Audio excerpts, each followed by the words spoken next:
Buenas tardes, bienvenidas, bienvenidos a nuestra mesa 2 de nuestro simposio. Tenemos esta mesa 2 una mesa de lujo. Nos acompaña la doctora Julieta Lizaola y el doctor Mario Ruiz Sotelo. El formato que vamos a adoptar será el siguiente, que en primer lugar nos hará el favor el doctor Mario Ruiz de hacer una exposición de alrededor de 30 minutos. La doctora Julieta Lizaola, una exposición de 30 minutos, y posteriormente tendremos un formato de simposio en términos de dejar un espacio para preguntas y respuestas. Voy a presentar rápidamente a la doctora antes de que inicie con su presentación. Julieta Gabriela Lizaola Monterrubio es licenciada en Sociología por la Facultad de Ciencias Políticas y Sociales de la UNAM, maestra y doctora en Filosofía por la Facultad de Filosofía y Letras por la misma universidad.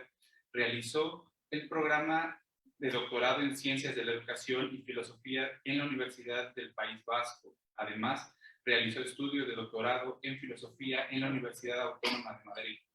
Es profesora titular B de tiempo completo de la Facultad de Filosofía y Letras de la UNAM. Su área de investigación ha sido la filosofía de la cultura, la filosofía de la religión y la filosofía política.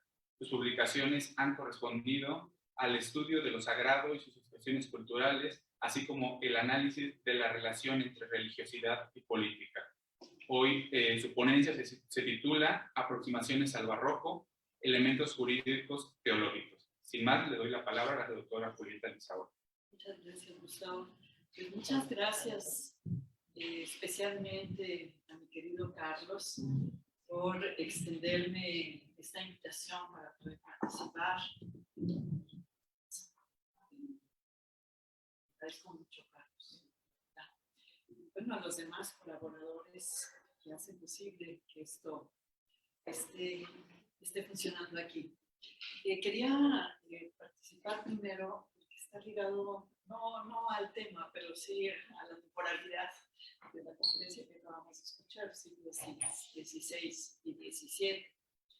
El tema que elegí corresponde, como mencionó Gustavo, a estos elementos jurídico-teológicos que son importantes observarlos para entender el cauce que va a seguir el desarrollo de esto que se llama conformación cultural mexicana, y que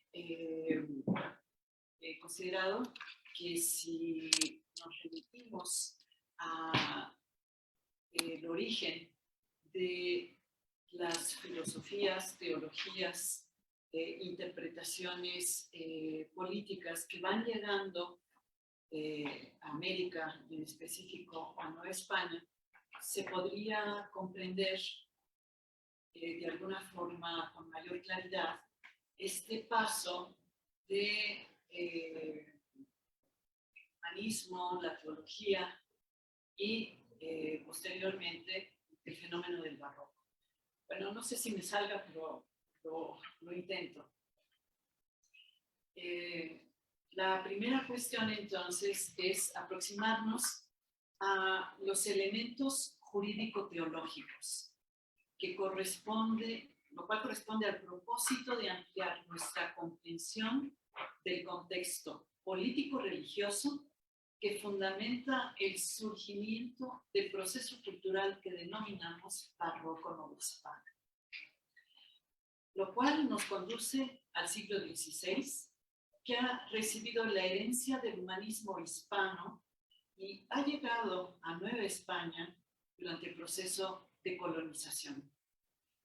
Proceso centrado en la evangelización que justifica las acciones militares, políticas y religiosas de la dominación, y es el hilo con el que se teje la legitimidad del proyecto imperial, universal, católico, español.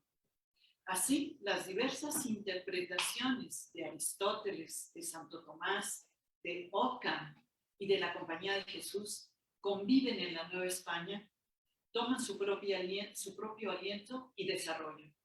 Estas interpretaciones encierran debates teológicos, jurídicos y políticos, enmarcados en dos procesos fundamentales que denominamos humanismo y barroco. El humanismo, señala Virginia Aspe, es el proceso que entrelaza la segunda escolástica salmantina con la filosofía barroca que se forma en América y que subyace al barroco novohispano. No puede justificarse la apertura a la modernidad como fenómeno sin los antecedentes filosófico-teológicos que se gestan en el siglo XVII en Nueva España, elaborándose un proyecto humanista con elementos barrocos propios de cara a la modernidad, que consiste en uno de los antecedentes de la nación mexicana. Hasta aquí Virginia Aspe.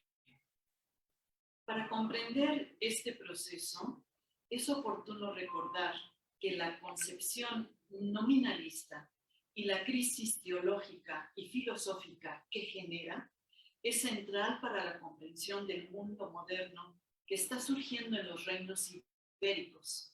Lo es también para discernir las grandes rupturas y transformaciones como el surgimiento del humanismo en el despliegue del Renacimiento.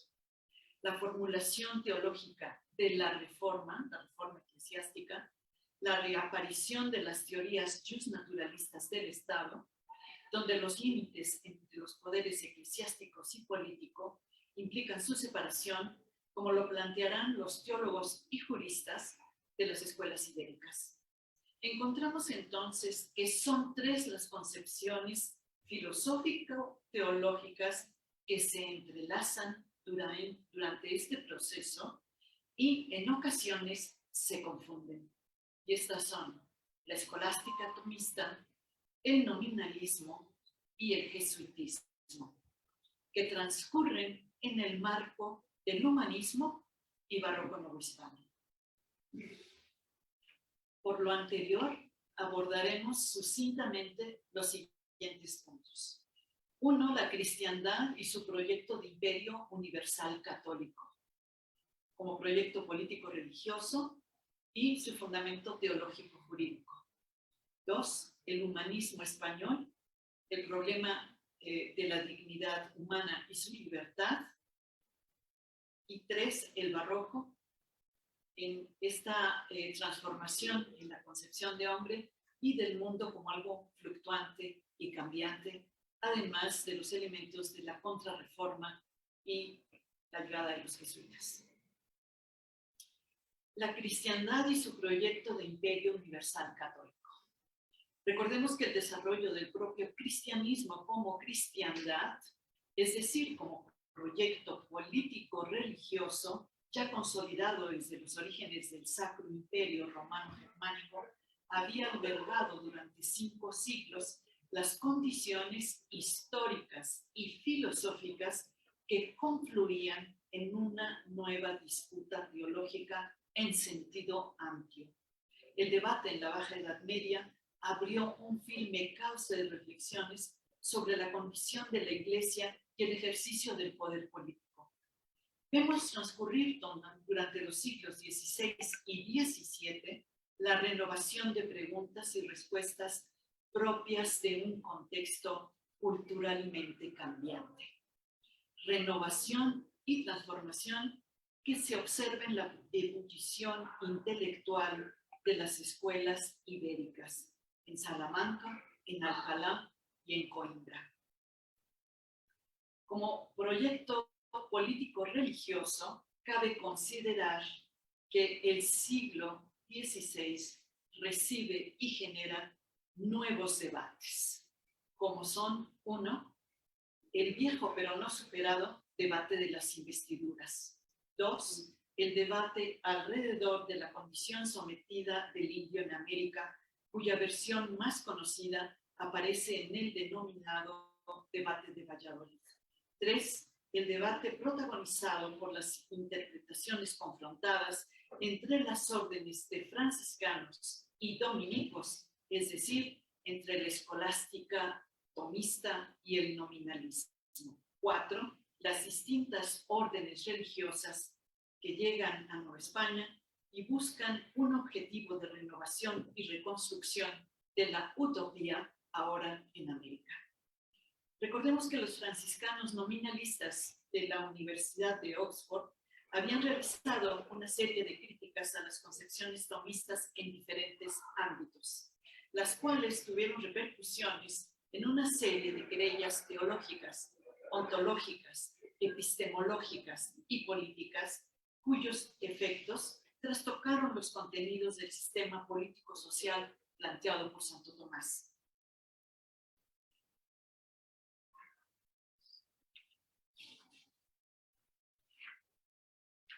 Con el fortalecimiento del nominalismo, se modificaron radicalmente los predicados divinos y con ello el sentido de la vida humana, lo cual derivó en el debilitamiento de la concepción tomista de comunidad política frente a la creciente concepción de asociación de individuos. El cambio de paradigma nominalista será el punto de partida íntimamente vinculado a la transformación de la idea de Dios, cuyo fundamento pasa a ser una concepción teológica centrada en la voluntad divina y en el pleno ejercicio de su libertad. El concebir una idea de naturaleza como un orden racional construido previamente implicaba limitar la soberanía de Dios. Scotto y Ockham ven en ello una inaceptable contradicción, pues la absoluta libertad de Dios no puede corresponder a un plan teleológico, a una teodicea. Solo puede ser compatible con una visión contingente del mundo donde la presencia de Dios en el mundo, es decir, por su papel providencial, puede cumplirse o no. La voluntad de Dios y solo ella elige y determina lo que acontece en el mundo. Por lo que ni el mundo ni el hombre responden a un orden racional natural previamente establecido, sino a la actualidad de la voluntad divina. Esta nueva concepción teológica de Dios implicará numerosos cambios sociales y políticos. El ser humano queda bajo la contingencia de la voluntad divina. La omnipotencia, que es concebida como el punto central de los atributos divinos, aparece ligada ahora a la libertad y a la voluntad. De aquí que la voluntad alcanza un lugar antes no visto, que permea la concepción de Dios y su relación con lo creado, y en especial con el ser humano. La voluntad divina ahora es libre y no mantiene necesidad alguna. La voluntad y la omnipotencia, en tanto infinitas, dejan ver abiertamente la condición contingente de lo creado, desde las características del mundo físico hasta las propias del mundo humano. La existencia misma del hombre podría haber sido parte de la voluntad divina o dejar de serlo en cualquier momento. Este postulado teológico dará lugar a reacciones de gran relevancia. Un ejemplo claro será la propuesta humanista del siglo de oro, comprometida con exponer ya no los atributos de Dios, sino el sustento racional de las leyes y su capacidad para regular las relaciones de poder y dominio de unos hombres sobre otros. Las leyes y el derecho importan porque permiten esclarecer la justicia o la injusticia, el dominio de un pueblo sobre otro. Por ello, la total pertinencia de preguntarse por el fundamento racional de la ley.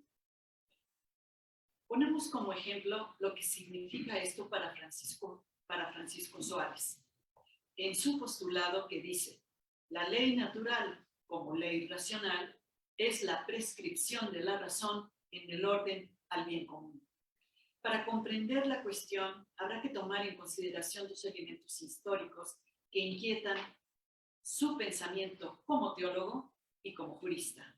Una, la escisión de la Iglesia como resultado de la Reforma Protestante y los acuerdos del Concilio de Trento. Y dos, el debate abierto por los franciscanos y dominicos sobre la cuestión de la preeminencia, ya sea de la voluntad, ya sea del entendimiento como predicado fundamental de Dios y por lo tanto del hombre y su vida política. Observamos que los postulados teológicos guardan relación íntima con las concepciones jurídicas, de tal suerte que no pueden plantearse por separado, tema que los teólogos juristas de las escuelas ibéricas conciben con su propia responsabilidad social, política e insoslayable. Preguntarse por la ley es una pregunta obligada. ¿Qué legislación debe instaurarse para dar lugar a un marco jurídico que incorpore los principios de gobernanza? El proceso que denominamos humanismo ha sido gestado desde diferentes concepciones intelectuales que vienen desde la escolástica, así como la recuperación de los clásicos y del pensamiento heterodoxo canónico, las artes, las sabidurías heréticas y la filosofía. Cabe resaltar que el humanismo desprendido de las escuelas ibéricas dio lugar a una forma de pensamiento que se diferenció tanto de la forma humanista italiana como de la británica, postulando dos cuestiones claves. Una, el emperador no recibía de Dios potestad alguna para gobernar a todo el género humano. Dos, el Papa no estaba legitimado tampoco para inmiscuirse en el ámbito secular. Ni el Papa ni el emperador son los señores del mundo. Y por lo tanto, ninguno posee jurisdicción universal sobre la tierra. Francisco de Vitoria, un representante de la Escuela de Salamanca, afirma: la sociedad secular es una república perfecta y completa, pero esta no se encuentra sometida a nadie fuera de ella misma. Fin de la cita. Los herederos de la postura ibérica podríamos encontrarlos en las universidades novohispanas, los cuales alimentaron estas enseñanzas para comprender su entorno y modificar pragmáticamente la organización social, política y religiosa. Así, lo que podemos observar como barroco, entre comillas, es una derivación del humanismo, de su crisis que deviene en una transformación cultural. Por ello, nuestra hipótesis formula que las ideas originarias del tomismo, el nominalismo y el humanismo se fracturan y fragmentan en el siglo XVII en una nueva realidad que denominamos barroca. La realidad social del Nuevo Mundo obligaba a una revisión crítica. El humanismo renacentista español se definió por la confianza en la búsqueda del conocimiento, en la implantación de la utopía y la esperanza de un mundo universal cristiano. Es necesario detenernos en la transformación que sufre la cristiandad a inicios del periodo denominado moderno. La Reforma implicó una gran conmoción que repercutió en todos los ámbitos de la cultura europea. No solo modificó la vida institucional de la Iglesia romana, rompió con dogmas teológicos y generó una nueva ritualidad sacramental. Generó disputas que condujeron a guerras que pervivieron durante 30 años. A su vez, la Iglesia romana dio lugar a la Contrarreforma. Con ello se legalizaron exclusiones y persecuciones, la Inquisición y el surgimiento de una nueva orden, la Compañía de Jesús. Estas fueron las respuestas más eficaces contra las diferentes sectas protestantes que rápidamente se expandieron por Europa. La paz de Augsburgo logró pactar la paz con un acuerdo más político que religioso, el cual reza que cada príncipe podría imponer a sus súbditos la fe que él mismo profesara. Observar el papel realizado por la Compañía de Jesús nos dirige a la justificación teológico-jurídica que realiza. Si bien su intención es fortalecer el papel de la Iglesia y la fe católica, para lograrlo es necesario reformular teológicamente el fundamento jurídico de la acción política, tanto de la Iglesia como representante espiritual, como del Estado como representante del poder temporal. Será dentro de este marco de disputas teológicas que tenga sentido abrir de nuevo la cuestión sobre la ley y retomar el debate sobre los espacios políticos que les corresponden, lo cual proviene de la vieja querella entre autoridad y potestad, es decir, entre dos tipos de jurisdicciones, una correspondiente al Papa y la otra al Príncipe. Ambas requieren que se esclarezca su fundamento político y para ello es indispensable una reelaboración, una resignificación jurídica y teológica que otorgue fundamento a la Iglesia y al Estado. Así, las controversias sobre la condición de la ley, su fundamento y su regulación producen un nuevo horizonte de reflexión propio del pensamiento político moderno sobre la soberanía, la autoridad y la elección del bien común. A nadie ha de extrañar, dice Francisco Suárez, que se le ocurra disputar de leyes a un hombre que profesa la teología. Mas todavía, si se considera rectamente la cuestión, manifiesto será que de tal manera el tratado de leyes se entierra en el ámbito de la teología que el teólogo no podrá agotar la materia de ella si no se detiene a estudiar leyes. Fin de la cita de Suárez. Por ello sostiene, como toda la escuela ibérica teológico-jurídica, que es el teólogo a quien corresponde ocuparse de las leyes, pues es él quien puede darles fundamentación última. El Renacimiento y la Reforma eclesiástica daban muestra de las consecuencias de los grandes cambios inaugurados por Occam y por Copérnico. El mundo había perdido la armonía y unidad que gozaron durante la Edad Media. Ni el mundo religioso ni el ético tenían un punto fijo. Ante la necesidad de un nuevo centro, aparece el estoicismo con renovada fuerza y con la promesa de restaurar al hombre en su dignidad ética. El estoicismo ético germinará en el jus naturalismo, en la ley natural, que propone vivir conforme a la naturaleza racional del ser humano. La ley natural, como ley racional, es la prescripción de la razón en el orden al bien común. En suma, la ley natural, como actualización de la razón práctica, es el conjunto de principios de justicia con validez universal. El pensamiento de Suárez desarrolla un notable esfuerzo por solucionar las tensiones que heredó de la crisis escolástica. Logra armonizar el realismo del tomismo con el nominalismo de los modernos y lo obtiene elaborando su propia concepción de ley. Establece como origen del poder político a la soberanía popular, combate al absolutismo del Estado y considera inaceptable el origen divino de los príncipes.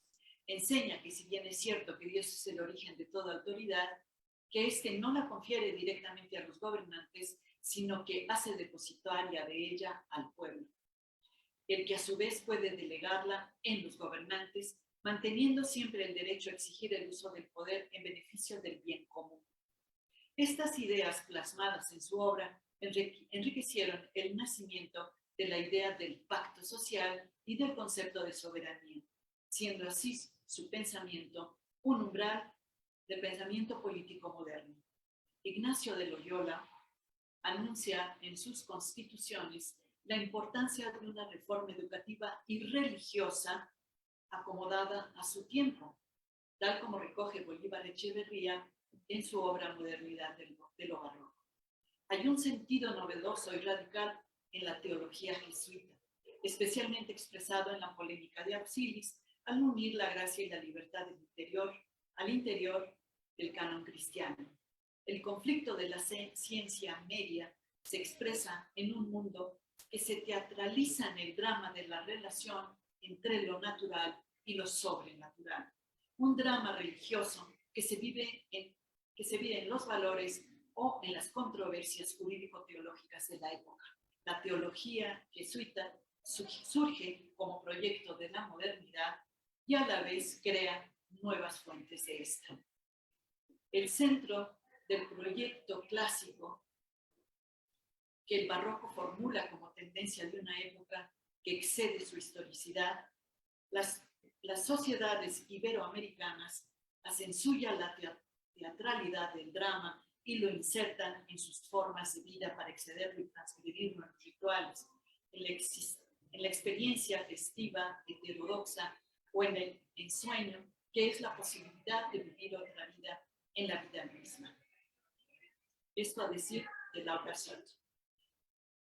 En el siglo XVII se vive la pérdida del centro cósmico y el debilitamiento de la concepción antropocéntrica. Con ello ha desaparecido la confianza en el orden jerárquico del universo y por lo mismo de la armonía y de la proporción. La misma naturaleza no responde a un orden racional ordenado impecablemente, sino a lo irracional, al misterio oscilante, inabarcable y cambiante.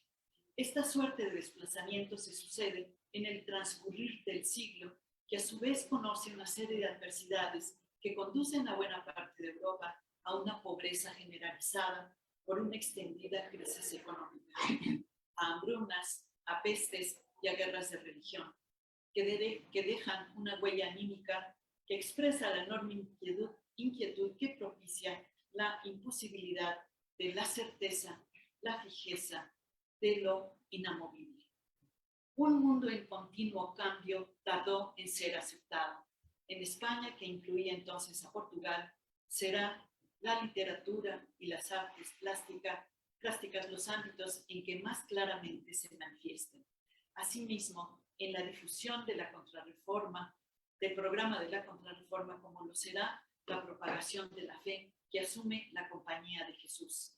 El cambio continuo que se sucedió en el siglo XVI fue tomando distancia con la representación clásica y asumió lo falible del mundo. La desventura, lo aparente, lo ilusorio, lo ambiguo, serán elementos que figuran en la nueva concepción de un orden oscilante.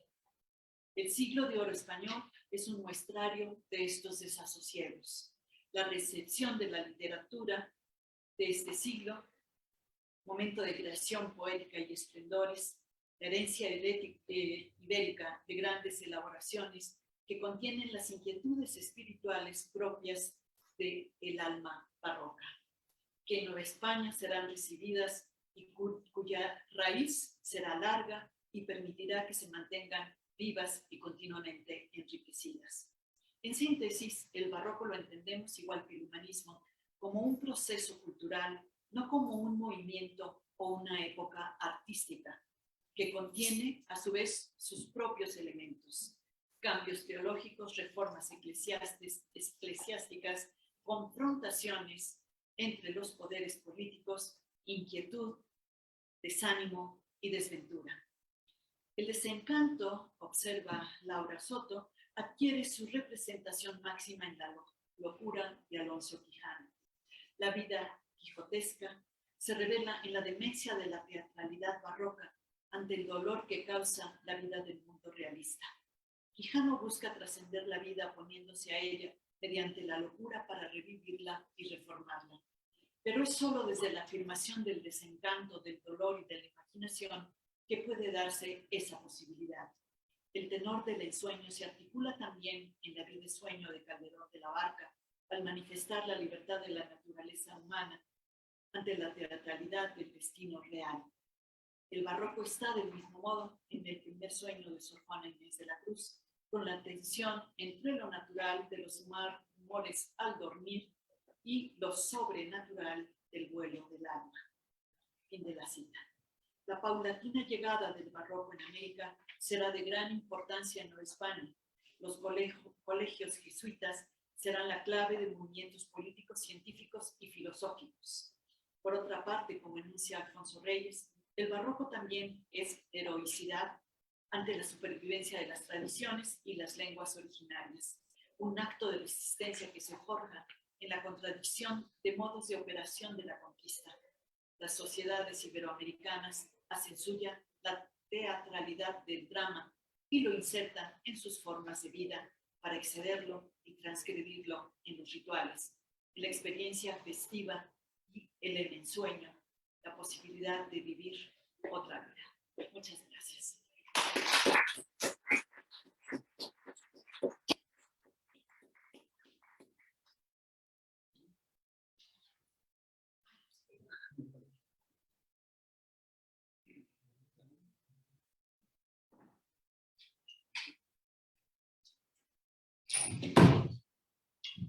Agradecemos a la doctora Julieta Lizaola por su ponencia. Muy interesante, doctora. Muchas gracias.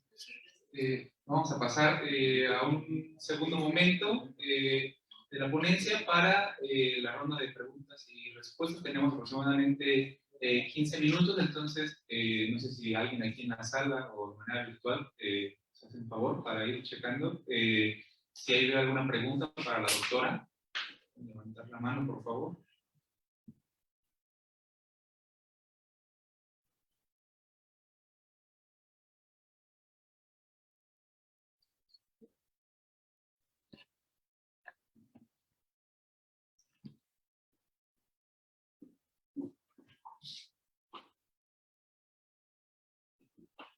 Muchas gracias, doctora Julieta, por su ponencia. Nada más una pregunta así rápida, porque a mí me llama la atención el análisis que hace sobre el nominalismo, que según entiendo está muy representado por las escuelas franciscanas. Bueno, usted me corregirá, pero yo nada más quería preguntar, a raíz de esta crisis donde surge el barroco, ¿cuáles podrían ser algunos elementos heredados de este nominalismo?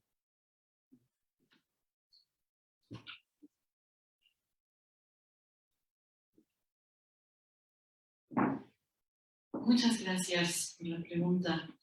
El nominalismo, como recordamos, pues su figura más representativa y conocida es Ockham. Y entre las cosas que él postula, no solamente está una crítica a la escolástica de Santo Tomás, a la idea o interpretación del cristianismo tomista, él lo va a transformar desde su concepción de Dios y la relación que se va a mantener entre los hombres y la deidad. Cuando él plantea que el primer atributo divino, no es la omnisapiencia, sino que es a través de la voluntad que Dios realiza o lleva a cabo su omnipotencia, ahí hay un cambio muy significativo, porque todo dependerá de la voluntad de Dios. Y como nosotros no podemos conocer la voluntad de Dios, quedamos fuera de esta idea de que todo está ordenado con una jerarquía fija, inamovible, y entramos en otra dimensión, donde la voluntad de Dios hace que todo pueda ser contingente. La relación del hombre con nosotros, nuestra propia vida, nuestras acciones entran en la contingencia y se rompe esta idea de centralidad humana, donde todo está dirigido, toda la creación está dirigida y está actuando en relación a la salvación humana. Se rompe esta idea, entra entonces al ámbito de lo contingente, y esto consideramos que es un antecedente de los rompimientos que se van a ir sucediendo en el siglo XV y en el siglo XVI principalmente. Porque quedar en la contingencia implica en ese momento un gran desasosiego.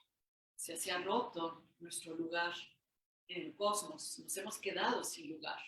Por eso muchos años después vendrá la pregunta de Scherer: ¿cuál es el lugar del hombre en el cosmos? ¿Dónde estamos? Bueno, esta es la idea, y por eso es importante recuperar la idea del nominalismo, que va a llegar a Nueva España. Son el nominalismo y el tomismo los que se desarrollen como concepciones teológicas durante el siglo XVI, y en el siglo XVII en algún momento empieza a llegar los ecos de la Contrarreforma y del Concilio de Trento.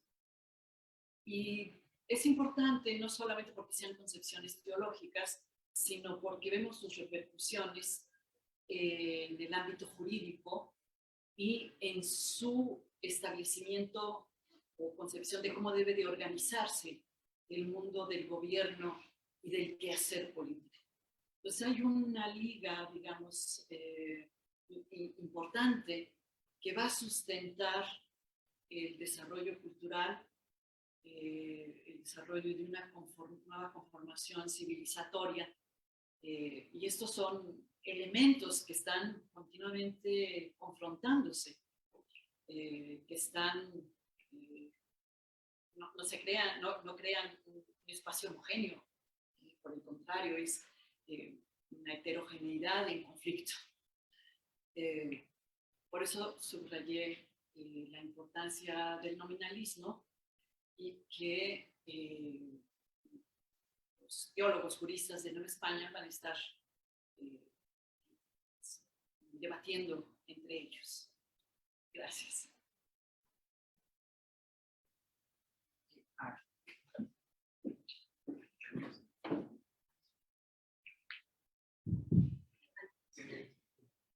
Bueno, muchas gracias por la exposición, y en la línea de la pregunta del nominalismo a mí también me llamó mucho la atención y me hizo como recapacitar un poco en ese elemento nominalista tan fuerte en el barroco, en relación no tanto a la desazón, ¿no?, que bien marcaste y que, bueno, que después tiene sus derivas, sino también en la primera alegría que puede llegar a dar, ¿no?, esa arbitrariedad, esa contingencia. Estoy pensando en la alegoría y cómo justamente Benjamin va a decir, ¿no?, que la alegoría es la posibilidad de cambiar de significaciones y la libertad frente a eso.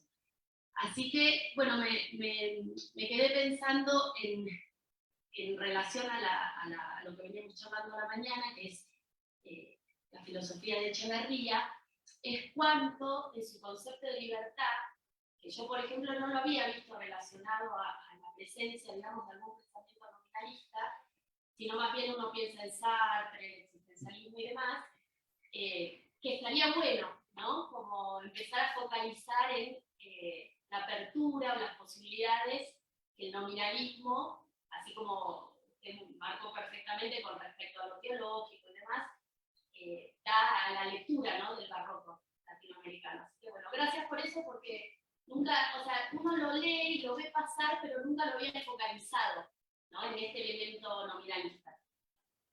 Gracias. Gustavo. Lore.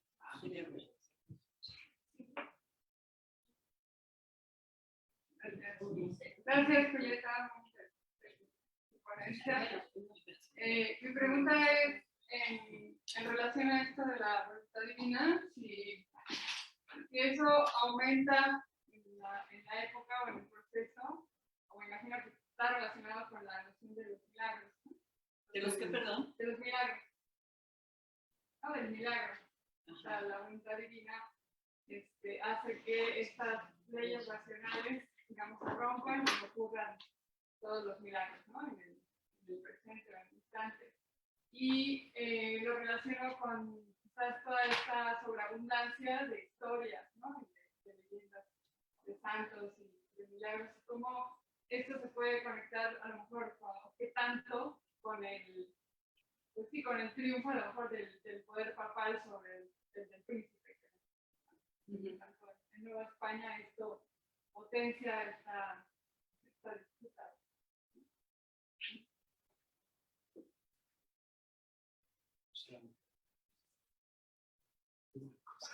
Muy bien.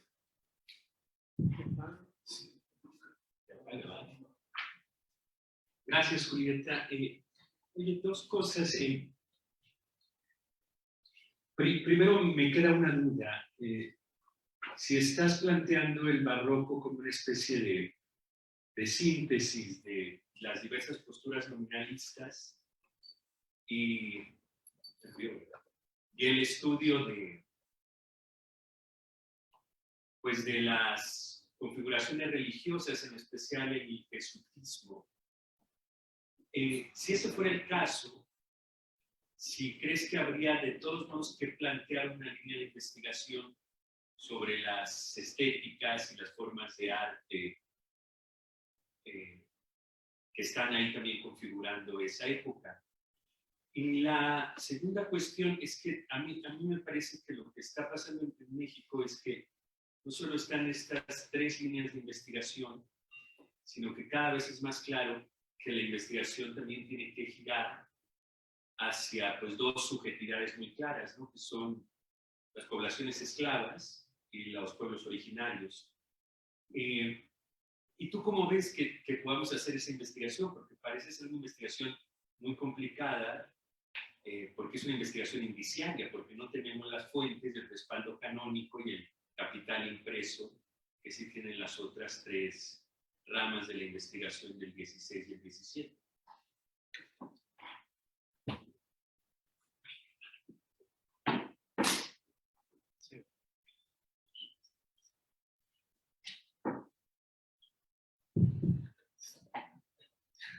Gracias.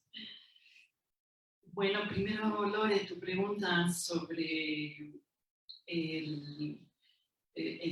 si bien entendí, era esta idea de que el nominalismo había modificado la idea del milagro. Y lo relacionabas si esto tenía algo que ver con la excedencia. Bueno, creo que ya no sé.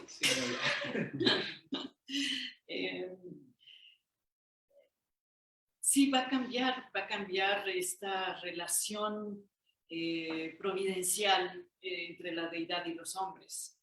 Va a dejar de ser un Dios que le preocupe su creación. No va a estar ya pendiente de ella, tendrá otros asuntos, pero no lo sabemos porque pues, no tenemos capacidad para comprender a Dios. Entonces, ciertamente esta relación donde el Dios se revela ya no será tan, digamos, tal vez tan dramática o tan frecuente, por lo menos. Se dejará de lado esta idea de que Dios está interactuando con nosotros. Ese es el primer punto. Y la excedencia, creo que la vamos a poder observar en la propuesta católica jesuita. Y ahora que conteste lo de Carlos, entramos en ella. Y Carlos, en realidad no quiero decir que sea una síntesis del nominalismo o el barroco, sino que es uno de los elementos. Es uno de los elementos que confluyen y que están dando pie a estos cambios que se van a suceder durante el siglo XVI fundamentalmente, pero que hay un antecedente. Ockham es el que pone límites al Papa, le dice tirano, que hay que separar la iglesia, etcétera. Y bueno, y aparte esta cuestión de la transformación del concepto de Dios. Entonces, sí es un antecedente muy importante.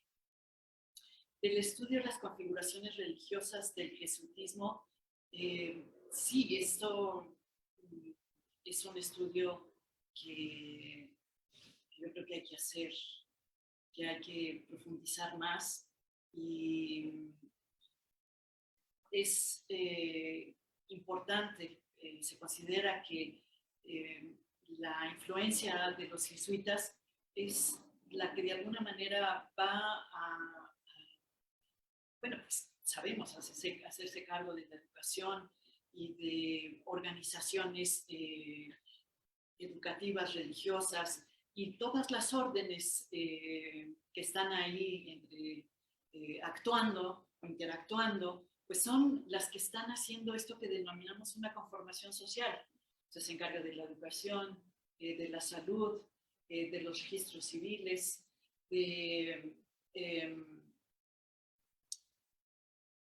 bueno, pues de todo lo que va dando posibilidad de organización y de administración, y además de administración y de organización, está permeada por la idea de el catolicismo, es decir, ¿cuál es la idea del catolicismo? La idea es un imperio cristiano, universal, regido bajo la autoridad del Papa. Así de sencillo. Así es lo que ellos quieren. Y bueno, pues qué mejor oportunidad que América para ver si eso logran consolidarlo.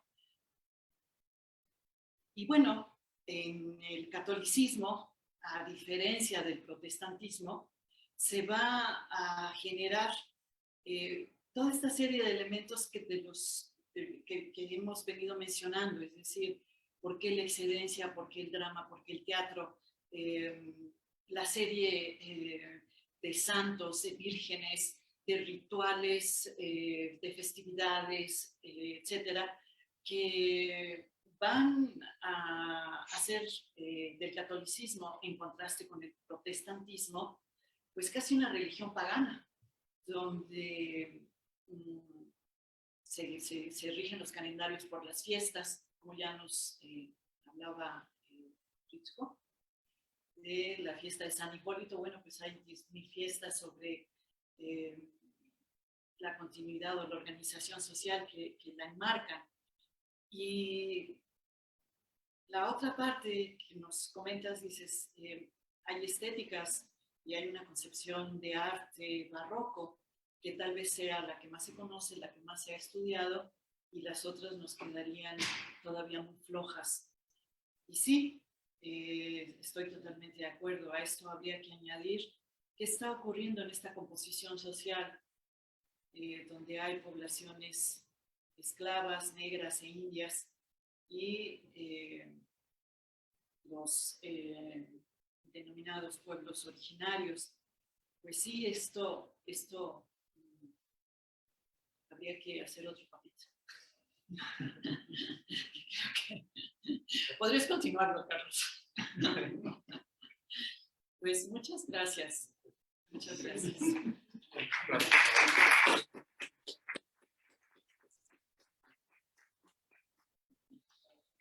Vamos a pasar a la segunda parte de nuestra mesa, con la segunda de nuestras ponencias, que está a cargo del doctor Mario Ruiz Sotelo. El doctor Ruiz Sotelo es doctor y maestro en filosofía por la Facultad de Filosofía y Letras de la UNAM y licenciado en sociología por la Facultad de Ciencias Políticas. Es profesor titular de tiempo completo en la Facultad de Filosofía y Letras y profesor de asignatura definitivo en la Facultad de Ciencias Políticas y Sociales. Sus principales líneas de investigación son la filosofía política latinoamericana, los fundamentos del Estado mexicano moderno, la filosofía de la conquista de América. Es investigador, miembro del SNI, es autor del libro Crítica de la razón imperial, la filosofía política de Bartolomé de las Casas, y de más de 30 artículos publicados en revistas especializadas y capítulos en libros, entre los que destacan La revolución contra las estatuas, la COVID-19 y la crítica a los fundamentos de la modernidad, hacia una visión decolonial de los derechos humanos en 2020, el pensamiento filosófico político de Miguel Hidalgo en el 2013. Obtuvo el Premio Nacional de Filosofía 2006-2007 a la mejor tesis de maestría otorgada por la Asociación Filosófica de México. Sin más, le damos la palabra al doctor Mario Ruiz Sotelo. Por favor. Bien, muchas gracias, Gustavo. Muchas gracias también a Carlos Oliva, compañero, amigo, que me siento muy honrado de participar en este coloquio y hacerlo también después de mi amiga, colega, la doctora Julieta Chicola. Ustedes vieron una experta en la filosofía de la religión, filosofía del siglo de oro. Bien, bueno, y bueno, también Gustavo, que fue mi alumno. Estamos aquí entre grandes colegas y amigos. Bueno, y voy a trabajar, como decía Gustavo, este tema, la resistencia indoamericana al colonialismo y al ethos barroco. No sé qué tanto pueda yo satisfacer esta inquietud que decía Carlos, pero voy a intentarlo. Y voy a intentarlo porque el profesor Bolívar Echeverría, en su último texto publicado en Vida, me parece que tenía justamente sentido de tratar la cuestión indoamericana y su relación con el barroco. Y ahí encuentro una cita que me sirve de punto de arranque para mi disertación.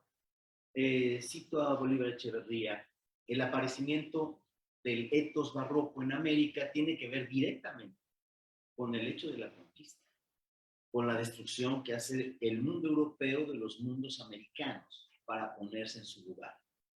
Tiene que ver sobre todo con el modo como los indios americanos sobrevivientes se inventan una manera de sobrevivir. Bien, yo creo que ahí hay una clave, ¿no? Ahí hay una clave para entender la naturaleza del etos barroco, y a mí me da la impresión, en consecuencia, que podemos hablar del etos barroco desde el siglo XVI, tendríamos que hablar del etos barroco desde el siglo XVI. El propio profesor Bolívar Echeverría lo comienza a hacer en ese texto, y yo voy a tratar de continuar lo que a mí me parece la lógica que comenzó a desarrollar.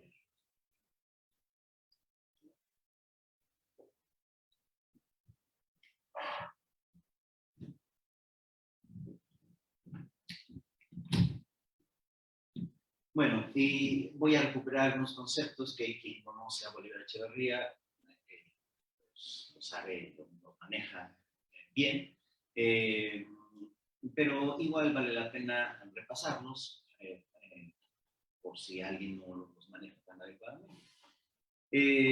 Bueno, aunque antes de Bolívar Echeverría me voy a Max Weber, porque Max Weber es una de las fuentes que utiliza Bolívar Echeverría para definir el etos. Y pues me voy a este multicitado texto de la ética protestante y el espíritu del capitalismo. Según Max Weber, el espíritu del capitalismo se construyó en función directa con la ética protestante. Y cito a Weber: la determinación del influjo de ciertos ideales religiosos en la constitución de una mentalidad económica, de un ethos económico, apegándonos al caso preciso de los nexos de la ética económica moderna con la ética racional del protestantismo ascético. Y se ve y continúa: opuestamente a la concepción del catolicismo, lo característico y específico de la reforma es el hecho de haber acentuado los rasgos y tonos éticos, de haber acrecentado el interés religioso otorgado al trabajo en el mundo, relacionándolo con la profesión. Y es sobre todo esta última parte donde Weber recarga la idea de el espíritu del capitalismo a partir de esta conexión de lo religioso con el trabajo. Claro, ahí me parece que hay que hacer una crítica, porque, y que voy a desarrollar a lo largo del texto, es el trabajo, pero es la explotación del trabajo, ¿sí? La explotación del trabajo que se hace en América, que es un factor que no considera Weber, porque parte de un esquema ciertamente eurocéntrico. Me parece que habría que al menos complementarlo con un enfoque que no se sitúe exclusivamente en Europa y que además considere a la versión católica de la cristiandad. Profundizaré al respecto. Bueno, y como adelantaba, Bolívar Echeverría traduce lo anterior de Max Weber como etos realista, según el cual valorización del valor y desarrollo de las fuerzas productivas serían más que dos dinámicas coincidentes, una y la misma, unitaria e indivisible. Y después Bolívar Echeverría nos habla del etos barroco, justamente. Es una aportación cardinal del maestro. Y que, bueno, particularmente nos sirve de punto de arranque para la reflexión de América Latina y su vínculo con la modernidad. Y también una cita conocida que voy a subrayar, dice Bolívar Echeverría: ante la necesidad trascendente del hecho capitalista, el etos barroco no lo acepta. Sin embargo, ni se suma a él, sino que lo mantiene siempre como inaceptable y ajeno. Se trata de una afirmación de la forma natural del mundo de la vida, que parte paradójicamente de la experiencia de esa forma, ya vencida y enterrada por la acción devastadora del capital. sí, esta cuestión de la forma natural va a estar relacionada con este trabajo comunitario, donde la orden jesuita, en el propio texto de Echeverría, va a tener un papel protagónico con las famosas reducciones que desarrolla a lo largo de diferentes latitudes en la América hispánica. Y aquí es donde yo quiero introducir un elemento que recogí del propio Capital de Marx. Y bueno, esta denominación que me parece que podemos utilizar para hablar del sistema colonial de la cristiandad. El propio Marx utiliza este autor, William Howe, en una cita donde este autor dice lo siguiente: los actos de barbarie y los inicuos ultrajes perpetrados por las razas llamadas cristianas, los pueblos, en todas las regiones del mundo y contra todos los pueblos que pudieron subyugar, no encuentra paralelo en ninguna era de la historia universal y en ninguna raza salvaje e inculta, despiadada e impúdica que esta fuera. Termina la cita, es una cita muy fuerte, donde Marx está recuperando a este autor justamente para hablar del papel del colonialismo en la acumulación originaria de capital. Y en ese sentido, en efecto, creo que ahí debemos subrayar el papel que juega la cristiandad en, pues en este elemento primigenio del desarrollo capitalista. Y a mí me parece, en consecuencia, que podemos hablar de un ethos de la cristiandad moderna. Entendida cristiandad moderna bifurcada, una parte católica y una parte protestante. Entonces, señalo lo siguiente: la cristiandad moderna, a diferencia de la romana, que luchó contra los bárbaros paganos, y la medieval, que lo hizo contra los musulmanes, la emprenderá contra los pueblos indoamericanos y africanos para apropiarse de sus territorios, explotar sus recursos y mano de obra y articular así una nueva forma de acumulación de riqueza que le dará forma al capitalismo. ¿Sí? Y ahí, en este concepto de cristiandad moderna, quiero incluir lo mismo a la versión hispánica que la versión protestante, porque ambas coinciden con lo que señala este autor que Marx, Howe, donde habla de la cristiandad en general, haciendo una diferenciación que ya Julieta prefiguraba. El cristianismo se diferencia de la cristiandad tiene que ver con el manejo político del cristianismo, ¿no? Es una diferenciación que hace Kierkegaard y que me parece viene muy a tono, sobre todo porque es en la vertiente hispánica donde tenemos, a partir de una interpretación del cristianismo, una crítica de esa cristiandad moderna que está despojando los territorios, de sus territorios a los pueblos originarios. Bien sabemos que la autonomía de las casas es particularmente duro y activo para denunciar este despojo. Y bueno, una de las muchas veces que lo hace, en esto que es la misma relación, cuando evoca a Núñez de Guzmán y las matanzas que llevó a cabo en Michoacán, dice lo siguiente, cito a las casas: comenzó a hacer las crueldades y maldades que solía y que todos allá tienen por costumbre, y muchas más por conseguir el fin que tienen por Dios. Péselo. Podemos decir entonces que la doctrina cristiana había quedado relegada a grado tal que el cristianismo de los propios invasores carecía ya de toda relevancia práctica. Y viene otra cita de las casas: por la codicia que tienen por el oro, han vendido y venden hoy en día y niegan y reniegan a respeto. Termina la cita. Son dos elementos: el cristianismo utilizado como pretexto para el despojo, que defiende las casas, y esta utilización político-económica del cristianismo que hace la cristiandad moderna. Estamos partiendo, sí, de esta hipótesis que la modernidad comienza en el siglo XVI. Entonces, estos son los fundamentos de la modernidad, y ciertamente aquí debo decir que quizá me esto. Dice, para mí un poco, no estoy siendo tan ortodoxo al tomar la filosofía de Bolívar Echeverría, que sitúa el origen de la modernidad en otras latitudes y en otros momentos. Yo me estoy apegando más a la hipótesis que considera el origen de la modernidad en el siglo XVI. Bueno, y otra crítica a esta forma de cristiandad la hace nada menos que el propio Papa, Paulo III. Y me parece una muestra inequívoca de que el Papa ya no tiene control de lo que está pasando. En esta famosa bula dice Paulo III, lo cito, el enemigo mismo del género humano inventó un modo nunca oído hasta ahora para impedir que la palabra de Dios se predicase a los gentiles, para que se salvasen. Pues incitó a algunos satélites suyos con deseo de saciar su codicia. Osan afirmar a menudo que los indios occidentales y meridionales deben servirse a nuestro servicio como brutos animales y los reducen a la esclavitud.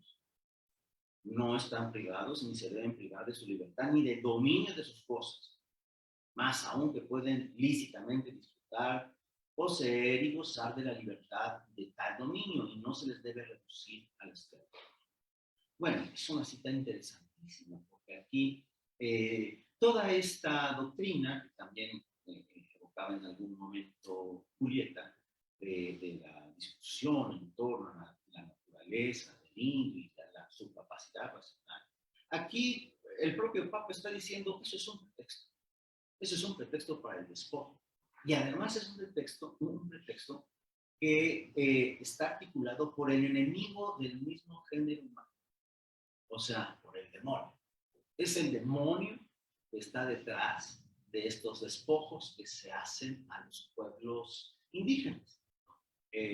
Luego entonces, tampoco este cristianismo del propio Papa está desconociendo esa cristiandad que finalmente es la que está operando y que el Papa no puede evitar. ¿Por qué? Porque ya ese patrón de acumulación se ha desatado y ni el Papa como en su momento ni siquiera la propia reina Isabel cuando Colón comenzó a esclavizar a los indios no lo podían evitar. O sea, ese patrón de acumulación económica ya se había desatado. Patrón de acumulación económica que es la acumulación de capital, punto de vista que estoy señalando en el planteamiento de Marx.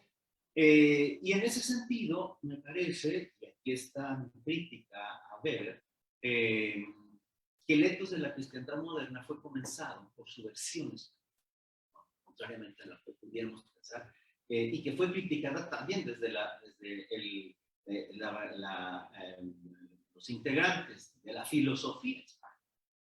El etos realista no tiene, pues, en el protestantismo calvinista su primer momento, sino justo en la religiosidad fetichista desarrollada por los conquistadores españoles que rendían culto al oro y cosificaban a los indios, según lo consignó el mismo Papa. Tanto las casas como el Papa están hablando, sí, dicho en otros términos, de explicación marxista, de una fetichización del cristianismo, donde las finalidades del cristianismo se han venido abajo y hay un nuevo Dios al cual están viniendo culto y lo dicen explícitamente, es el oro. O sea, un ingrediente necesario para la acumulación capitalista. Y claro, detrás del oro, le aclararía yo a Weber, está el trabajo, pero el trabajo de los pueblos originarios que sacan ese oro.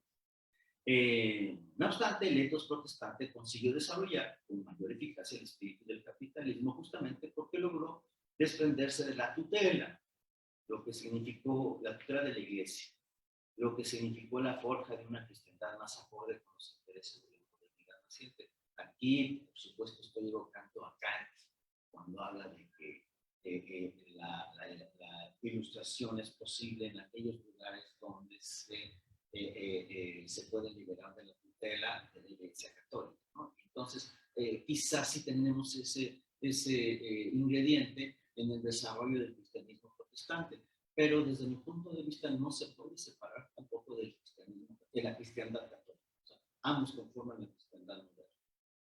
Y entonces surge lo que yo me permito llamar el protobarroco. O sea, esto que veíamos en la primera cita con Bolívar Echeverría, esta actitud que tienen los pueblos originarios como reacción al colonialismo, le voy a llamar protobarroco. Y entonces señalo lo siguiente, el cuestionamiento al nuevo orden no vino originalmente de los misioneros, sino de los integrantes de los pueblos centroamericanos. Su resistencia a la colonización era por lo mismo una resistencia a la modernidad y consecuentemente al capitalismo moderno. Si esto es así, entonces podemos encontrar ahí los elementos primigenios del señalado etos barroco y quizá algo más específico, un proto-barroco. O sea, de lo que había dicho Bolívar Echeverría, que nace con la conquista, yo quiero incluir esta categoría del proto-barroco, o sea, un barroco primigenio. Así pues, en nuestra hipótesis, el proto-barroco surge de la crítica ética que los pueblos de América hacen al etos de la cristiandad moderna, desde su propio etos original. Claro, entonces aquí hay que ver, escudriñar cómo encontramos esa crítica a partir de ese etos originario de los pueblos de América. Y me parece en consecuencia que podemos hablar del etos centroamericano. O sea, el etos de los propios pueblos originarios que se enfrentan al etos de la cristiandad moderna. En su vertiente, claro, estamos viendo la vertiente hispánica, pero tendríamos que hacerlo con los pueblos que se enfrentaron a los protestantes. Y en consecuencia señalo lo siguiente, la condición de posibilidad para la formación del etos barroco es el etos centroamericano. Podemos identificar en este dos momentos fundamentales. Inciso A, su resistencia a la dominación política de Occidente. Parafraseando Echeverría, aunque la presencia colonizadora europea se llega a tolerar, nunca deja de considerarse como inaceptable. Y bueno, estoy profundizando esto del código FACTA que menciona el profesor en su texto, y bueno, juego con estas palabras del propio Echeverría: se acepta, pero es inaceptable. Perdón, se tolera, pero es inaceptable. Y B, su forma de producción de base comunitaria misma que sirvió como principio para que la Compañía de Jesús se inspirara en ella y articulara la formación económica de sus haciendas. Lo que se pedía también, siguiendo a Echeverría, la afirmación de una forma natural de producción capaz de resistir y mantener como inaceptable la destrucción capitalista. Quien ha leído este texto, que también mencionó Julieta, la modalidad de lo barroco, Bolívar Echeverría le da un protagonismo a los jesuitas por esta recuperación de la forma natural de producción, que no acepta el capitalismo, pero lo resiste. Bueno, pues eso, la condición de posibilidad es el etos indoamericano. La fuente de inspiración que tienen los jesuitas para desarrollarlo es el etos de los propios pueblos indoamericanos que tienen una forma de producción comunitaria.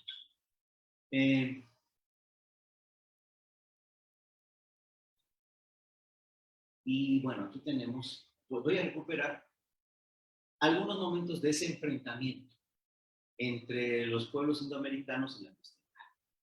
El primero, que me parece podemos registrar, lo refiere Bartolomé de las Casas cuando habla de Hatuey. Hatuey, que, bueno, en la propia Cuba le llaman el primer rebelde de América. Es muy conocido este pasaje que cita Las Casas. Este cacique está en la isla de Haití, que se llama la Española por Colón, y que después migra a Cuba. Pidió a los pobladores taínos echar todo el oro que vieran al mar y hacer los rituales, a fin de que, como Dios que era, los escuchara y detuviera la masacre. Pero no los escuchó. Poco después, Hatuey fue aprendido por los españoles y condenado a ser quemado vivo en la hoguera. Es decir, esto que dice Las Casas, de que el Dios de los españoles es el oro, en una de esas lo tomó de Hatuey, ¿sí? Que dice, este es el Dios de los españoles, pues hay que hundirlo, ¿no? Para que, y hacerle un ritual, pues para que no nos haga caso a nosotros, ¿sí? Y bueno, Hatuey es capturado en Cuba y poco antes de iniciar el tormento, un franciscano le comunicó algunos principios de la fe cristiana y le pidió que se bautizara para que así su alma pudiera ir al cielo. El cacique taíno preguntó si los cristianos iban al cielo, a lo que el misionero respondió que sí, aunque solo los que eran buenos. Jatoy entonces respondió que no quería ir allá, sino al infierno, por no estar donde estuvieran los cristianos y no ver tan fuerte.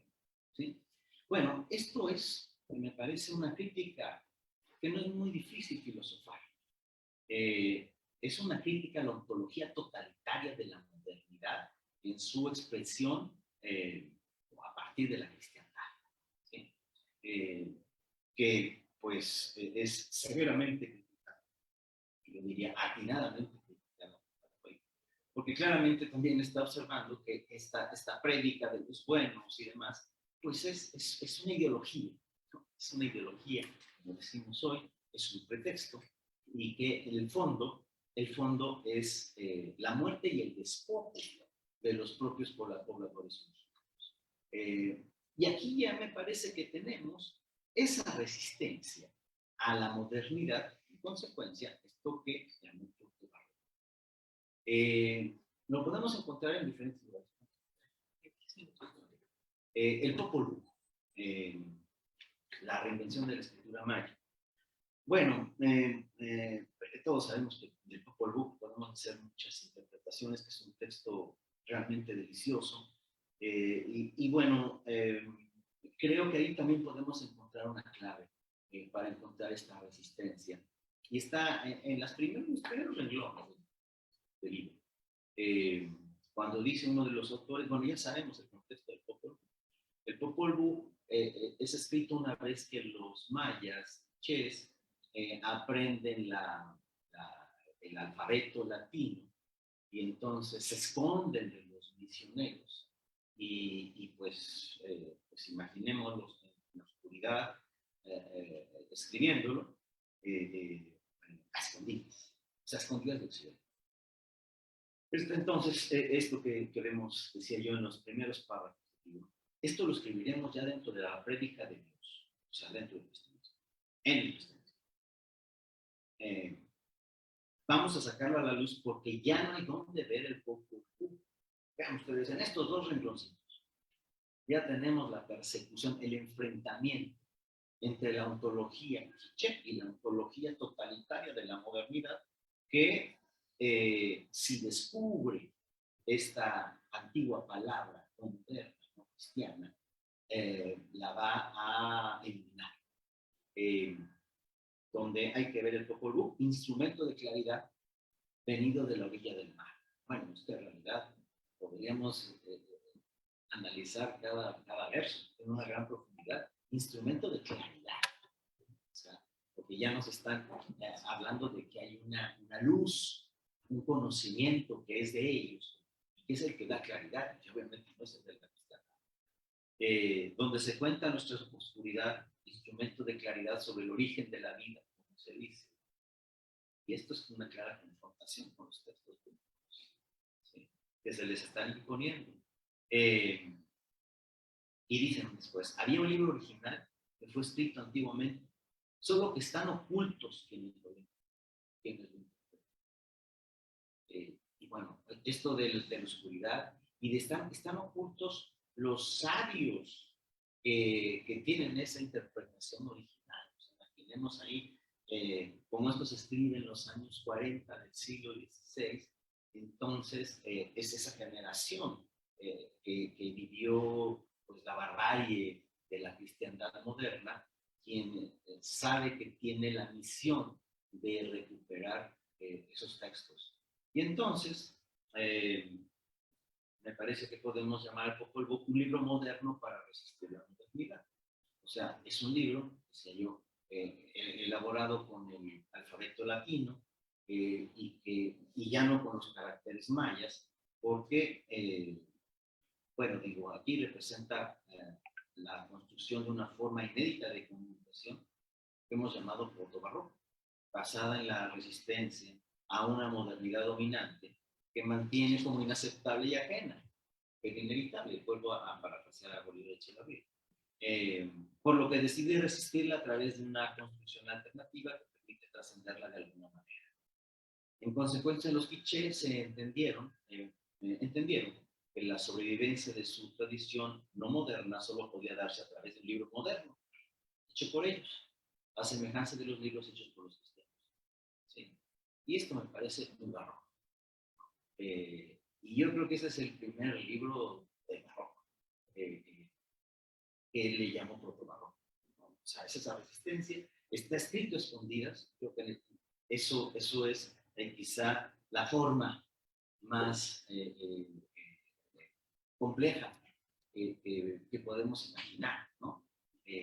Se esconde en Occidente para poder preservar esta palabra no occidental, pero a partir de un alfabeto occidental y en un libro moderno. Bueno, bueno, y otro que podemos señalar también, como este lo trabajó el profesor Julio Echeverría, algo sobre, bueno, un tema muy trabajado, el Nícano Pop, ¿no? El fenómeno guadalupano. Lo voy a referir muy rápido porque pues, es un tema, insisto, ya más estudiado, pero bueno, lo quiero insertar en el protobarroco. El profesor León Portilla nos enseñó que la forma del texto pues es una forma también como los antiguos cantos náhuatl, con sus formas literarias, con sus metáforas, el insochiquincuica. Pero ahora va a ser para entender pues, el mensaje cristiano. ¿Sí? Y bueno, resulta que uno de los autores es Antonio Valeriano. Eso lo acepta inclusive un autor tan escéptico como un rival intelectual del maestro Bormann, del maestro León Portilla, el mundo Bormann.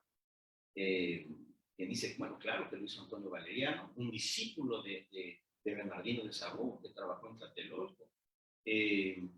Y O'Gorman dice, bueno, es que en realidad el Nícano fue un auto sacramental, nunca pensaron describir una realidad histórica como tal, ¿no? Sino que era una ficción que se utilizó o que se iba a utilizar para la cristianización. Pero lo interesante es lo que podemos encontrar ahí, es que, creo que lo digo más adelante, el protagonismo de los nahuas, ¿no? La historia de que la Virgen se aparece a un pastor no es una historia nueva, pero la historia de que la Virgen se aparece hablando en náhuatl a humildes indios que no tienen la credibilidad de los españoles, eso sí es enteramente nuevo. ¿Sí? Y que además los considera como sus secretarios, ¿no? Como los depositarios de su secreto. Y O'Gorman dice algo muy interesante. El culto ya a Tonantzin ya se daba en ese lugar, e inclusive la Virgen María a Tonantzin, ¿no? Esta conversión de Tonantzin en María. Pero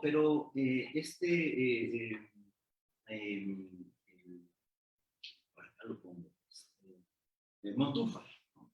Montúfar les pide que se llame Guadalupe el culto. Y los nahuas habían aceptado, pero a cambio de convertirse en los protagonistas de la historia. Entonces, nahuatlizaron a Guadalupe y se apropiaron de ella, ¿no? Y, bueno, el texto no se tradujo al español hasta prácticamente un siglo después. Y vean ustedes, para un poco demostrar lo que estoy señalando, que esto es algo barroco, pues qué mejor que esta también conocida cita de Bernardino de Sahagún, el maestro de Antonio Valeriano, lo cual quiere decir que Antonio Valeriano no consultó a su maestro para hacer este trabajo. Y bueno, si ya escucharon esta cita, como hubieran dicho por ahí, merece la gloria de la repetición. De donde haya nacido esta fundación de esta Tonantzin no se sabe cierto. Parece esta invención satánica para paliar la idolatría debajo de la evocación de este nombre Tonantzin. Y viene ahora a visitar esta Tonantzin de muy lejos, tan lejos como antes, o sea, antes de la invasión. La cual devoción también es sospechosa, porque en todas partes hay muchas iglesias de Nuestra Señora y no van a ellas. Y vienen de lejas tierras a esta Tonantzin, como antiguamente. Entonces aquí, imagínense ustedes, cómo está escandalizado. Y esto ya es varias décadas, unas 3 décadas de culto, 2 décadas de culto, y no lo puede digerir Bernardino de Sahagún. Y claramente, ¿por qué no lo puede digerir? Porque es un comportamiento barroco, ¿sí? Que no puede descifrar. Es el proto barroco que está ahí y que muy poco a poco todos esos signos, esos símbolos, los van a tratar de hacer comprensibles para nosotros. Bueno, mis conclusiones. La propuesta proto-barroca es una respuesta interpretativa surgida de la resistencia que los pueblos originarios de América presentaron ante la invasión y despojo de sus territorios que ocuparon los conquistadores españoles.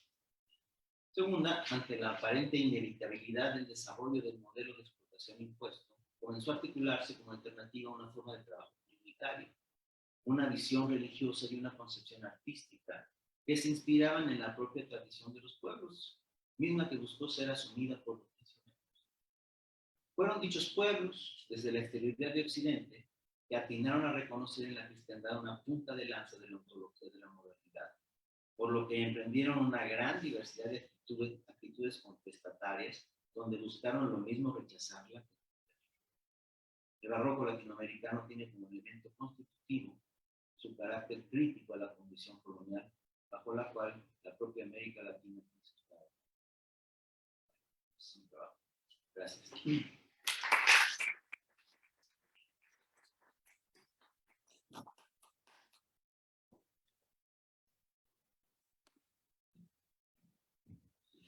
Agradecemos al doctor Mario Ruiz por su presentación, muy interesante, doctor, muchas gracias.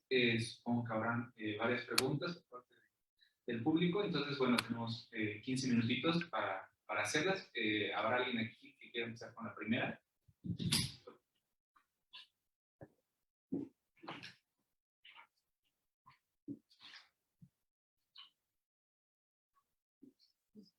Muchas gracias. Estuvo bien entretenido. Tengo varias preguntas. Voy a tratar de hacerlas rápido. Todo el tiempo. La primera sería ¿por qué elegiste Indoamérica y no América?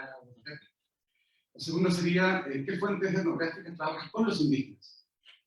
Precisamente porque parece que, bueno, lo tuyo es un texto, o sea, Camupoga, Popol Vuh, quería sugerirte las crónicas escritas por indígenas. Creo que hay mucho material para lo que tú estás pensando.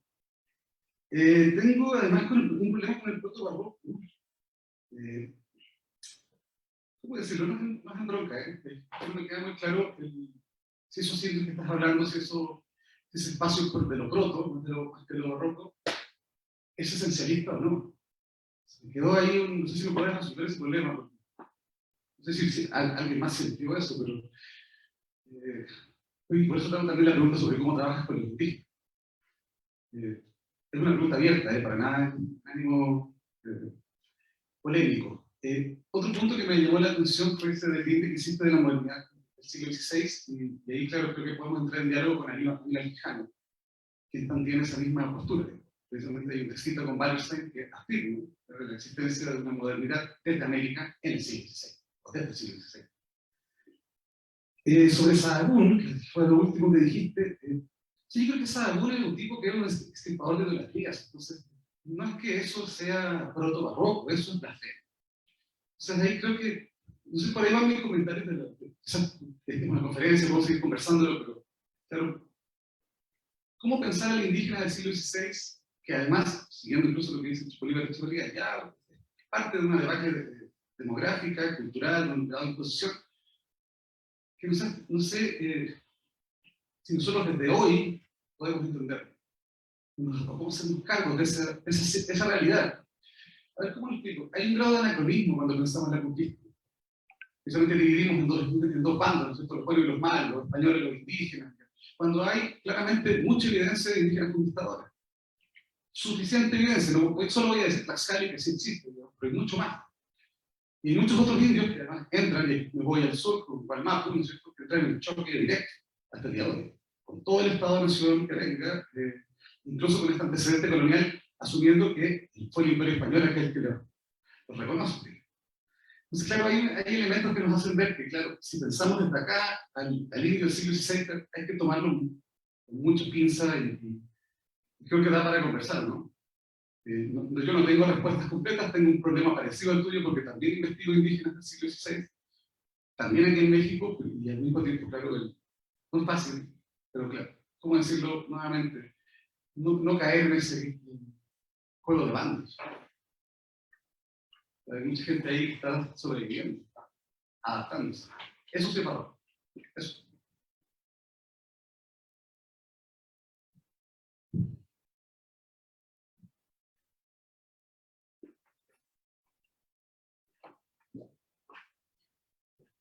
Bien, bueno, dime tu nombre, por favor. Alejandro. Alejandro, pues muchas preguntas, Alejandro, muchas inquietudes.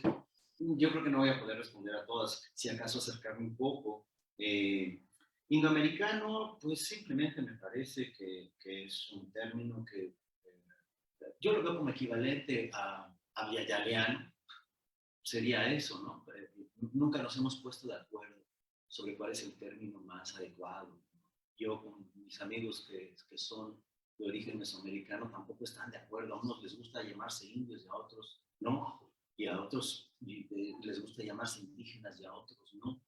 Y supongo que indoamericano igual, a unos les parecerá que es adecuado y a otros no. Y al gayaliano me parece un poco rebuscado. Entonces, claro, busca, no sé si esto que te molesta, esencializar.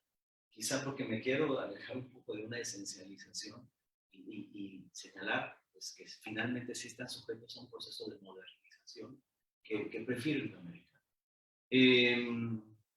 ¿Cómo trabajo con los indígenas? Hacer un poco con los textos. Bueno, pues sí, ahora sí que haciendo una relectura a partir de una serie de hermenéuticas surgidas en los últimos años, como Aníbal Quijano, como Enrique Dussel, como Bolívar Echeverría, que hacen diferentes propuestas. Y a mí me parece que estas propuestas desarrolladas en las últimas décadas, ¿no?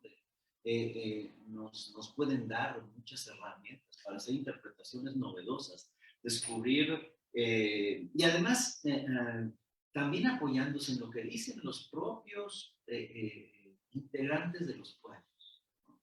Que eso que es cada vez más importante, ¿no? Y creo, bueno, yo digo que tengo amigos y me apoyan más o menos, y por ahí va un poco el asunto, ¿no? Para tratar de hacer una interpretación digamos, descolonizador, diferente, no occidental. Y claro, sí, yo lo señalé en un momento, que yo parto de esta hipótesis de Aníbal Quijano, Wallerstein, Dussel, que es la modernidad viene del siglo XVI, ¿no? Y hay una distancia de Bolívar Echeverría, ¿no? En esta parte no es el ortodoxo, porque él dice que la modernidad más bien es europea y viene del siglo XII. Y yo esa parte, pues, tomo distancia, ¿no? ¿Hay indios conquistadores? Bueno, hablo de los tlaxcaltecas. Los tlaxcaltecas tuvieron una guerra con los españoles. Y los tlaxcaltecas, además, y claro, después tuvieron un elemento pragmático. Pero finalmente el gobierno es de los españoles. Entonces, no lo sé, eso no me parece del todo afortunada esta idea de indios conquistadores, porque además, si bien es cierto que tenían una rivalidad con los mexicas, después se van con otros pueblos con los que no tienen rivalidad alguna y van a una guerra que no es la suya, que es la de los españoles, ¿sí? Van inclusive hasta la región andina. Entonces, no, el término indios conquistadores en un sentido. Indio es un término inventado por los, ontológicamente, es una ontología de los europeos. En ese sentido sí te aceptaría que son indios conquistadores. Pero no sé si defienden, por ejemplo, en el caso de los tlaxcaltecas, la tlaxcaltecalidad. Porque quien quiere defender la tlaxcaltecalidad, que es Jicotencatl, pues es asesinado por ustedes, ¿no? Y eso es una forma de decir, no se vale resistir aquí, porque con todo y que son minoría tienen la capacidad para hacer eso, ¿no? Entonces, es un tema complicado, ¿no? Esto de los indios conquistadores. Además, estos primeros mártires tlaxcaltecas, indios tlaxcaltecas mártires, niños indios tlaxcaltecas mártires, lo son porque denuncian que sus padres le siguen rindiendo culto a sus antiguas deidades. Y esa me parece una actitud también protobarroca, porque por un lado están diciendo que son cristianos y que aceptan a los españoles, pero por otra están rindiéndole culto a sus antiguas divinidades. Entonces es la forma en la que se insertan en la modernidad. Yo a eso le propongo llamarle protobarroca, que no es exactamente, yo no lo veo como un esencialismo, sino como un barroco primigenio, en la línea interpretativa de Bolívar Echeverría. Por eso cité este primer elemento. Esto viene desde la conquista, ¿no? Bueno, entonces, inmediatamente después de la conquista, que en realidad también hay que ponerle comillas porque son diferentes conquistas, pero ahí hay que acercarnos al pensamiento, a lo que tenemos del pensamiento de esos pueblos. Claro, igual con las crónicas, yo cito esto de Gatuey, pues es de las casas. Entonces ahí podemos hacer esa recuperación. Finalmente es el primer género literario que se desarrolla en América Latina. El Popol Vuh también habría que incluirlo, ¿sí? Porque son diferentes nacionalidades, llamémosle así, o etnicidades las que tienen diferentes puntos de vista. Entonces me parece que ese es el punto de partida, ¿no? Y hay que hacer una revisión de nuestro siglo XVI para entender esto que prefiguraba Bolívar Echeverría como el inicio de nuevo. Tenemos otra pregunta al doctor Aureliano.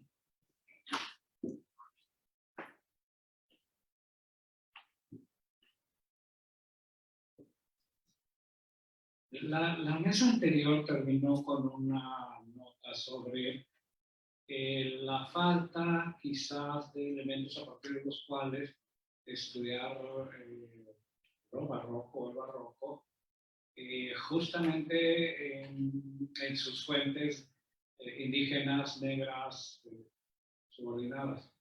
De acuerdo con tu tesis, no habría tal, o más bien, habría que ampliar la nómina de fuentes, llevarla un poquito atrás, ¿sí? o mucho atrás, y entonces incluir, bueno, tú incluyes el Popol Vuh, incluyes el Canopowa, pero bueno, está ahí la historia de Tlaxcala, en Luz Camargo, están los mapas de Cautichán, está la mismísima historia tolteca chichimeca, que han pasado hasta ahora como alegatos jurídicos.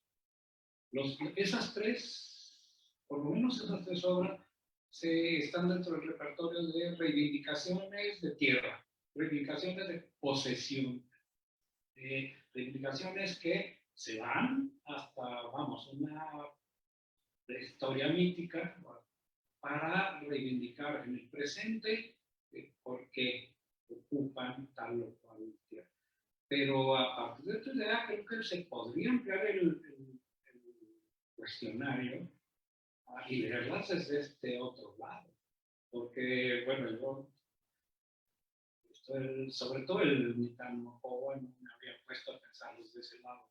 Pero con las otras obras quizás sí. Guamán Pomadre, ¿no? O sea, entonces sí habría obras para que se pusieran a trabajar, porque fue creo que la conclusión de la mesa anterior, hay que ponerse a trabajar. Ya habría ahí una bibliografía para empezar a hacerlo. Me gustó mucho tu ponencia.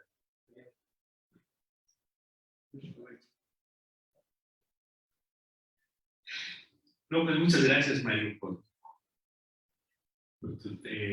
tu conferencia. Es muy interesante discutir las visiones alternativas a Echeverría y lo que tú has estado trabajando. Mira, yo tengo una duda.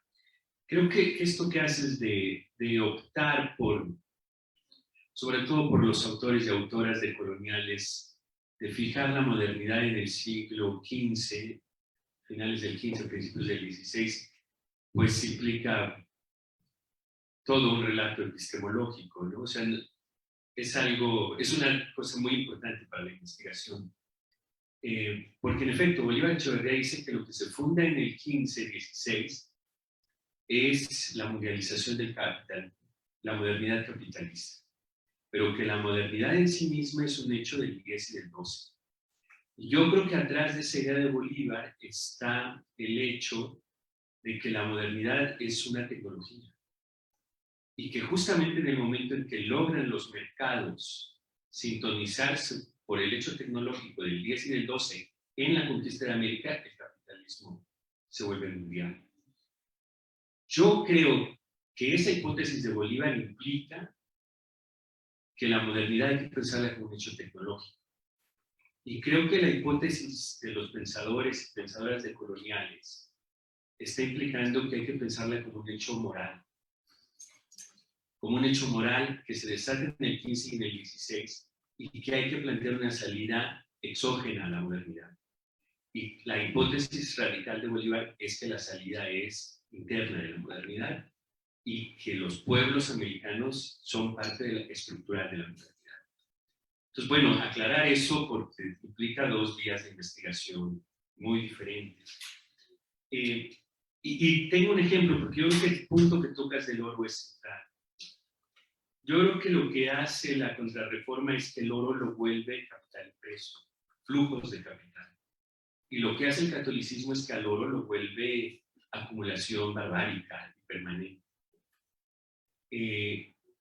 Yo creo que estamos regresando a una especie de catolicismo mundial, porque lo que está reinando otra vez es la acumulación originaria.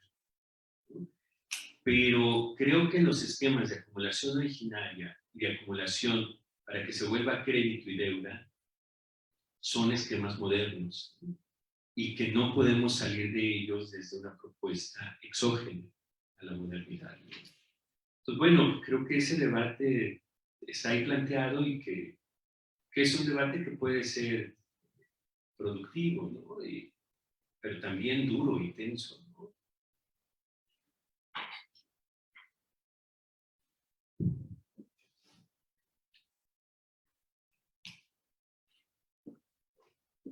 Bueno, pues muchas gracias por las observaciones. En realidad, más bien fueron comentarios que yo en general celebro y tengo de acuerdo con las dos posturas, ¿no? Pues lo que dice Aureliano, sí, claro, hay que trabajar otros textos, hay que hacer relecturas, ¿no? Y reinterpretaciones, por supuesto, de Poma, por supuesto, de los anales de Tlatelolco, por ejemplo, me parece un texto durísimo, impresionante.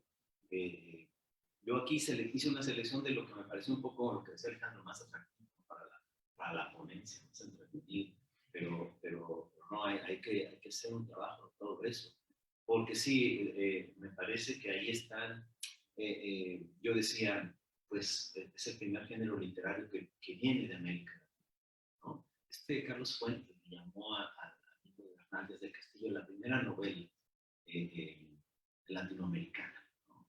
Bueno, quizá es un símbolo, pero es el primer género, y por eso yo quise además incluir al Popol Vuh, porque ese estaría incluido, y ese para mí sería el primero en todo caso, ¿no? Entonces, bueno, sí, una relectura de esos textos me parece necesario. Y lo otro, Carlos, pues sí, yo lo señalé en ese momento. Yo me distancio un poco del maestro Bolívar Echeverría, y sí tendríamos que discutir mucho en qué medida podemos validar ese distanciamiento, y tomando la cuestión del barroco. Yo creo que sí se puede, yo estoy intentando hacerlo, y bueno, ahí vamos a seguir discutiendo. Pues ya estamos sobre tiempo, creo que es un poco de hambre. No sé si tienen alguna última pregunta breve para que se haga favor el doctor Mario de contestarla. En caso contrario, en vía remota no están, ¿verdad? Tampoco preguntado, me parece que no. Entonces, bueno, en caso contrario, pues agradecemos a los dos ponentes de esta mesa, a la doctora Lisaola, al doctor Mario Ruiz. Muchas gracias por una mesa muy productiva, muy polémica. Pues muchas gracias a los dos. Por favor.